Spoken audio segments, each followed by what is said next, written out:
सांसद कुरुक्षेत्र श्री नवीन जिंदल जी, भारतीय जनता पार्टी के लोकप्रिय प्रत्याशी श्री सुभाष कलसाना जी, जिलाध्यक्ष श्री सुशील राणा जी, विधानसभा के प्रत्याशी श्री धुमन सिंह जी, जिला प्रवासी श्री राघव लखनपाल जी, विधानसभा के प्रवासी अविनाश त्रिवेदी जी, भारतीय जनता पार्टी के सभी पदाधिकारीगण और इतनी समय के पूर्व शाहबाद विधानसभा क्षेत्र से जुड़े हुए सभी मेरे मतदाता बहनों और भाइयों, कुरुक्षेत्र दुनिया के अंदर यह पहला क्षेत्र है जो युद्ध क्षेत्र होने के साथ साथ धर्म क्षेत्र बन गया।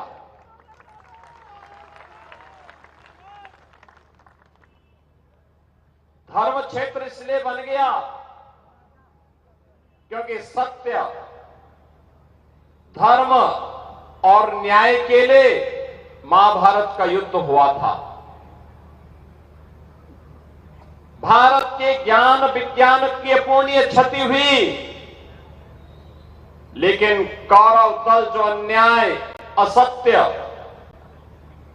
और अधर्म के साथ थे,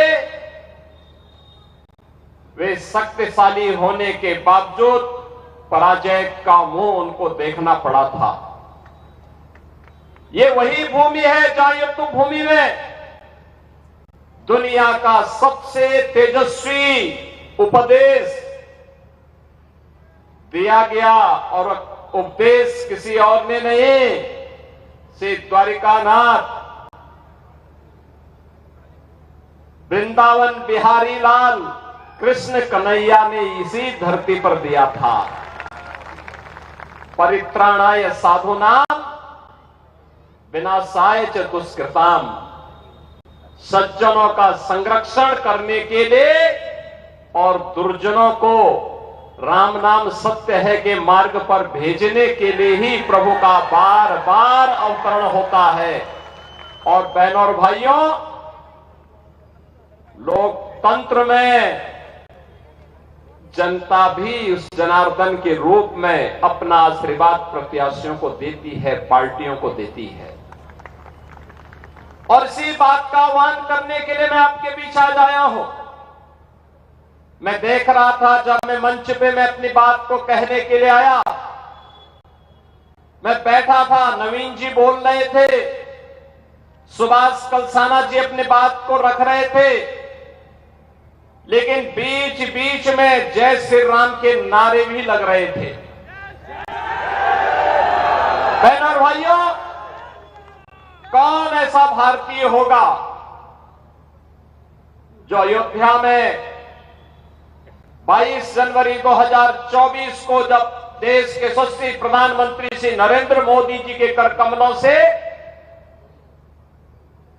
प्रभु श्री रामलला अपनी पावन जन्मभूमि में विराजमान हो रहे थे, कौन ऐसा भारतीय रहा होगा जिसकी आंखों में खुशियों के आंसू न रहे हो? कौन ऐसा भारतीय रहा होगा जिसने अपने घर में दीप न जलाए हो? अगर सच्चा भारतीय था, उसने खुशियां मनाई थी, दीपावली का एहसास कराया था दुनिया को। अयोध्या में 500 वर्षों के उस कलंक को धो करके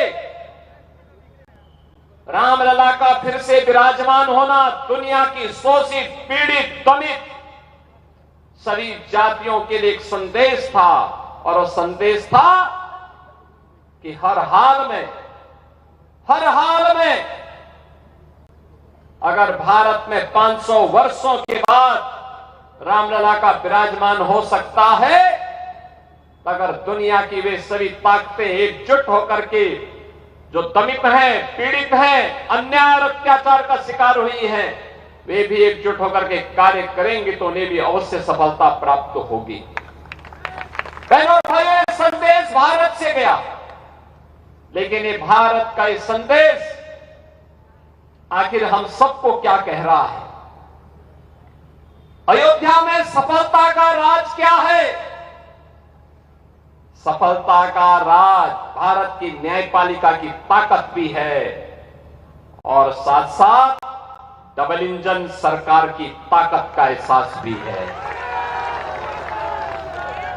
उत्तर प्रदेश में डबल इंजन सरकार 2014 में प्रधानमंत्री मोदी जी का देश की सत्ता को अपने हाथ में लेना, देश की जनता जनार्दन ने मोदी जी पे विश्वास किया, उन्हें देश का प्रधानमंत्री बनाया। 2017 में मोदी जी के आह्वान पर उत्तर प्रदेश में सरकार बनी। मात्र 2 वर्ष में, बहनों और भाइयों, जो काम 500 वर्षों में नहीं हो पाया, जो कार्य कांग्रेस 60-65 वर्षों में नहीं कर पाई, भारतीय जनता पार्टी की डबल इंजन सरकार ने मात्र 2 वर्ष में करके दिखाया। अयोध्या की समस्या का समाधान कर दिया। आज अयोध्या में गुलामी का कोई ढांचा नहीं है। आज अयोध्या दुनिया की सुंदरतम नगरी के रूप में स्थापित हो रहा है। आज अयोध्या एक नया एहसास करा रही है, विकास की, सुरक्षा की, समृद्धि की, और रामलला का आशीर्वाद हम सबको प्राप्त हो रहा है। बहनों और भाइयों, डबल इंजन सरकार की ताकत क्या होती है? अयोध्या इसका उदाहरण है। और जम्मू कश्मीर में आतंकवाद की प्रतीक बन चुकी धारा 370 का हटना, उसका दफन हो जाना, यह उसका उदाहरण है। और इसीलिए मैं आज आप सबका आह्वान करने के लिए आया हूं। हरियाणा ने 10 वर्ष के अंदर हरियाणा ने डबल इंजन सरकार के नेतृत्व में कार्य को होते हुए एक अंजाम तक पहुंचते हुए देखा है। हाईवे का निर्माण, रेलवे की प्रगति, नए नए फ्लाईओवर और रोड ओवर ब्रिजेज बनना, नए नए औद्योगिक क्षेत्र का विकसित होना, युवाओं को बिना खर्ची और बिना पर्ची के नौकरी और रोजगार की सुविधा उपलब्ध हो जाना। और डबल इंजन सरकार तो उन महिषासुर और चंड और मुंड के लिए जगत जननी मां भगवती ही है, जो नशे के कारोबार में लिप्त हैं। बहनों और भाइयों, ये नशे के जो कारोबारी हैं, जो देश को निगल जाना चाहते हैं, युवाओं की जवानी को छीन रहे हैं, ये आज के चंड और मुंड हैं, ये महिषासुर हैं। और इसीलिए मैं आपका एहसास कराने के लिए आया हूं। हरियाणा, इसके 2 अर्थ हैं, हरिभूमि, अन्नदाता किसानों के परिश्रम की पावन भूमि है, लेकिन हरि आना भी है कि ईश्वर को बार बार बुलाने का है। हरि का मतलब श्री कृष्ण से है, श्री विष्णु से है, श्री राम से है। राम को बार बार इस धरती में बुलाने के लिए ही इसका नाम हरि आना हो गया है, कि हरि बार बार आना यहां पे। यानी जो उपदेश 5200 वर्ष पहले कुरुक्षेत्र की भूमि में भगवान श्री कृष्ण ने दिया था, उसके लिए हमारे पूर्वजों ने इसका नाम हरियाणा लिखा। यानी हरियाणा, हरि बार बार आना उपदेश देने के लिए। जब जब अत्याचार होंगे, जब जब ये माफिया फलेंगे फूलेंगे, इनको फिर से उन्मूलन करने के लिए बार बार आना। डबल इंजन की सरकार हरि के ही उस संदेश को लेकर के आपके पास आई है। बहनों और भाइयों, ये ड्रग माफिया हो या खनन माफिया, ये भू माफिया हो या पशु माफिया, ये संगठित अपराध में संलिप्त माफिया हो या कोई भी माफिया, ये समाज के लिए समाज के विकास का सबसे बड़ी बाधा है। वह विकास में बाधा है, खेल और खिलाड़ियों की प्रगति में बाधा है, युवाओं के रोजगार में बाधा है, वह बेटियों की सुरक्षा में भी बाधा है। और इसीलिए मैं आप सबको कहने के लिए आया हूं, भारतीय जनता पार्टी की डबल इंजन सरकार ने हरियाणा के अंदर प्रधानमंत्री मोदी जी के मार्गदर्शन में पूरे हरियाणा के अंदर श्री मनोहर लाल खट्टर जी के नेतृत्व में पहले और आज से नायब सिंह सैनी जी के नेतृत्व में विकास, सुरक्षा और सुशासन की एक नींव को मजबूती के साथ आगे बढ़ाने का काम किया। आज उसका एहसास हरियाणा में देखने को मिलता है। यहां विरासत भी है तो विकास भी है। कुरुक्षेत्र का जो विकास हो रहा है वह हम सबके सामने है।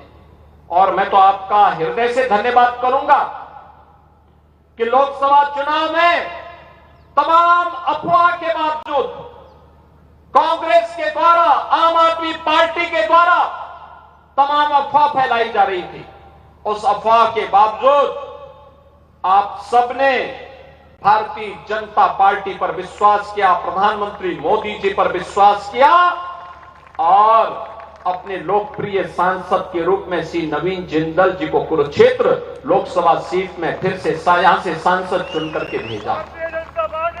बहनों और भाइयों, अच्छा जनप्रतिनिधि जनता को जनार्दन मानकर के उनकी सेवा करता है। नवीन जी और मैं 2004 से 2014 तक लगातार एक साथ सांसद थे।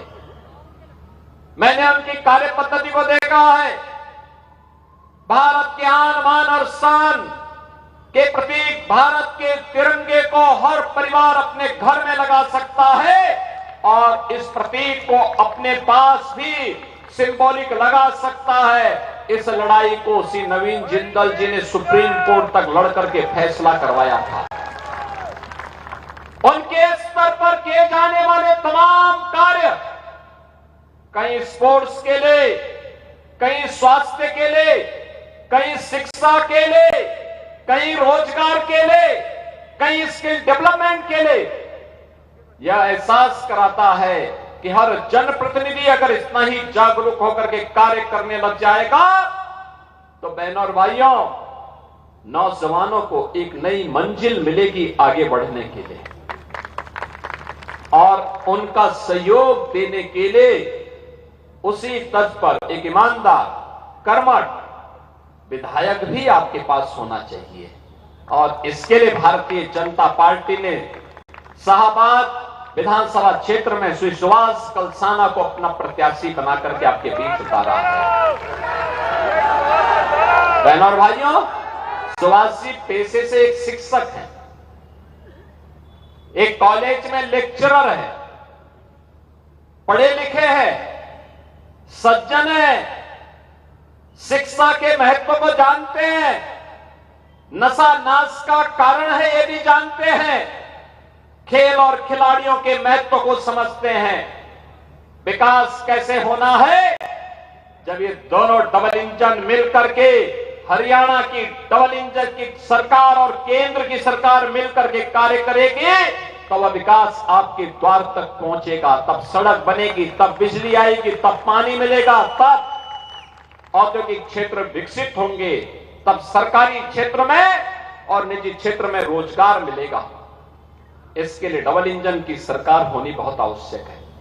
बहनों और भाइयों, यहां पर आज जो हमारे इस जनपद के प्रवासी प्रभारी के रूप में राघव लखनपाल और प्रवासी प्रभारी विधानसभा से अविनाश त्रिवेदी जी हैं, ये दोनों उत्तर प्रदेश में सांसद और विधायक के रूप में काम कर चुके हैं। उत्तर प्रदेश के अंदर 2017 के पहले कैसी सरकार थी आपको एहसास होगा। हर दूसरे तीसरे दिन दंगे होते थे, गुंडागर्दी चरम पर थी, बेटी सुरक्षित नहीं थी, व्यापारी का कोई सम्मान नहीं रह गया था, नौजवान को नौकरी नहीं मिलती थी। आज आप जाके देखिए यूपी के अंदर जितने बड़े माफिया थे, गुंडे थे, ये सब गुंडे और माफिया या तो जेल में है या राम नाम सत्य है की यात्रा में जा चुके हैं।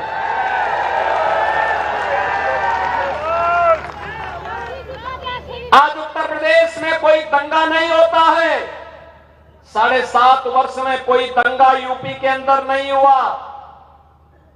और बहनों और भाइयों, डबल इंजन की सरकार में विकास कैसे होता है, express highway, international connectivity, inter state connectivity,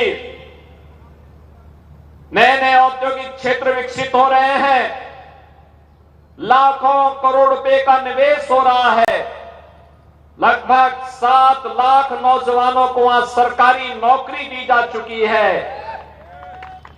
2 crore युवाओं को अब तक वहां पे निजी क्षेत्र में हुए निवेश में रोजगार के साथ जोड़ा जा चुका है। और डबल इंजन की सरकार का एहसास अयोध्या में राम जन्मभूमि में भव्य मंदिर के निर्माण के माध्यम से देखा जा सकता है, काशी में काशी विश्वनाथ धाम के माध्यम से देखा जा सकता है, प्रयागराज में दिव्य और भव्य कुंभ के माध्यम से देखा जा सकता है।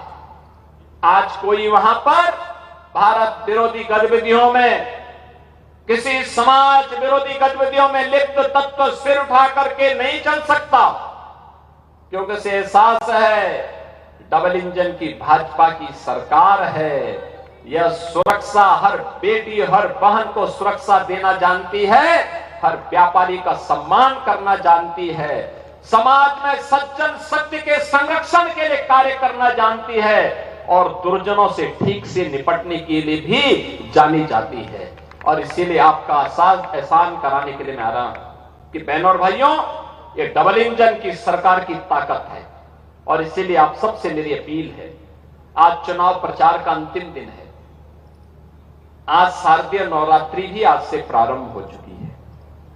बहनों और भाइयों, शारदीय नवरात्रि का शुभारंभ की तिथि और तृतीया तिथि को, तीसरी तिथि को आपको हरियाणा के भाग्य का फैसला करना है।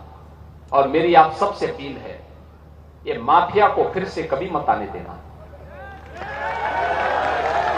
माफिया प्रवृत्ति को कभी मत पनपने देना, ये आने वाली पीढ़ी के भविष्य को खराब कर देगा, देश के भविष्य में सेंध लगाने का कार्य करेगा। ये माफिया, चाहे वह ड्रग माफिया हो, माइनिंग माफिया हो, कैटल माफिया हो या किसी भी प्रकार का माफिया, इस माफिया को कतई बर्दाश्त मत होने करिए। हरियाणा तो खेल और खिलाड़ियों की धरती है, ओलंपिक हो या एशियाड या कॉमनवेल्थ गेम्स, सर्वाधिक मेडल देश के लिए हरियाणा का जवान लेके आता है। और इस अपने रिकॉर्ड को बनाए रखिए। एक विकसित हरियाणा के लिए, एक धाकड़ हरियाणा के लिए सुभाष कलसाना आवश्यक है। और इसी के लिए कमल चुनाव चिन्ह पर 5 अक्टूबर को भारी बहुमत से उन्हें विजयी बनाने की अपील करने के लिए मैं आपके पास आया हूं। श्री सुभाष कलसाना को चुनाव जिता करके भेजेंगे? दोनों हाथ ला करके मुझे आश्वस्त करिए, जहां तक आवाज पहुंच रही है मेरे साथ बोलेंगे। आपकी आवाज चंडीगढ़ तक भी पहुंचनी चाहिए, आपकी आवाज दिल्ली और लखनऊ तक भी पहुंचनी चाहिए। इतनी जोर से बोलेंगे, भारत माता की, भारत माता की, भारत माता की जय श्री राम, जय जय श्री राम। और कुरुक्षेत्र जनपद के सभी बहनों और भाइयों को शारदीय नवरात्रि की हृदय से बधाई देता हूं। आप सबके प्रति अपनी शुभकामनाएं व्यक्त करता हूं। मंच पर उपस्थित लोकप्रिय सांसद कुरुक्षेत्र श्री नवीन जिंदल जी, भारतीय जनता पार्टी के लोकप्रिय प्रत्याशी श्री सुभाष कलसाना जी, जिलाध्यक्ष श्री सुशील राणा जी, विधानसभा के प्रत्याशी श्री धुमन सिंह जी, जिला प्रवासी श्री राघव लखनपाल जी,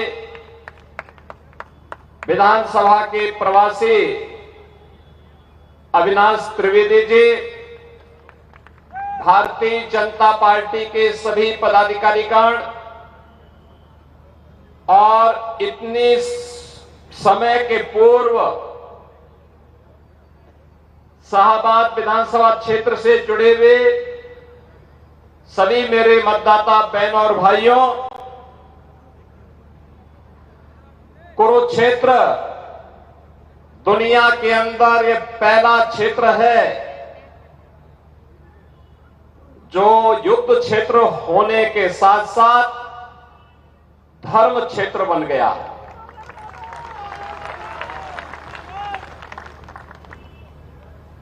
धर्म क्षेत्र इसलिए बन गया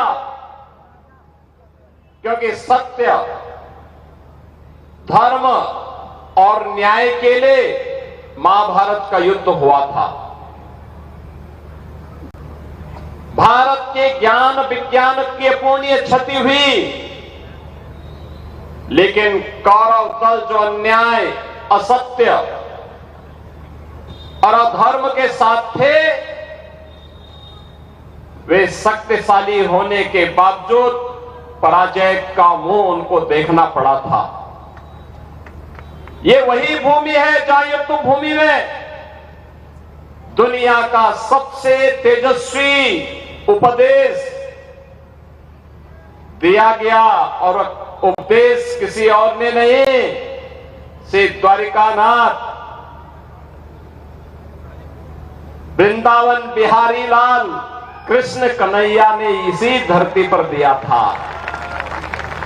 परित्राणाय साधूनाम विनाशाय च दुष्कृताम, सज्जनों का संरक्षण करने के लिए और दुर्जनों को राम नाम सत्य है के मार्ग पर भेजने के लिए ही प्रभु का बार बार अवतरण होता है। और बहनों और भाइयों, लोकतंत्र में जनता भी उस जनार्दन के रूप में अपना आशीर्वाद प्रत्याशियों को देती है, पार्टियों को देती है। और इसी बात का आह्वान करने के लिए मैं आपके बीच आज आया हूं। मैं देख रहा था जब मैं मंच पे मैं अपनी बात को कहने के लिए आया, मैं बैठा था, नवीन जी बोल रहे थे, सुभाष कलसाना जी अपनी बात को रख रहे थे, लेकिन बीच बीच में जय श्री राम के नारे भी लग रहे थे।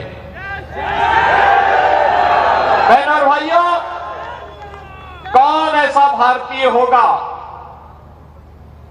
जो अयोध्या में 22 जनवरी 2024 को जब देश के यशस्वी प्रधानमंत्री श्री नरेंद्र मोदी जी के कर कमलों से प्रभु श्री रामलला अपनी पावन जन्मभूमि में विराजमान हो रहे थे, कौन ऐसा भारतीय रहा होगा जिसकी आंखों में खुशियों के आंसू न रहे हों? कौन ऐसा भारतीय रहा होगा जिसने अपने घर में दीप न जलाए हों? अगर सच्चा भारतीय था, उसने खुशियां मनाई थी, दीपावली का एहसास कराया था दुनिया को। अयोध्या में 500 वर्षों के उस कलंक को धो करके रामलला का फिर से विराजमान होना दुनिया की शोषित, पीड़ित, दमित सभी जातियों के लिए एक संदेश था। और वो संदेश था कि हर हाल में अगर भारत में 500 वर्षों के बाद रामलला का विराजमान हो सकता है, अगर दुनिया की वे सभी ताकतें एकजुट होकर के जो दमित हैं, पीड़ित हैं, अन्याय और अत्याचार का शिकार हुई हैं, वे भी एकजुट होकर के कार्य करेंगे तो उन्हें भी अवश्य सफलता प्राप्त होगी।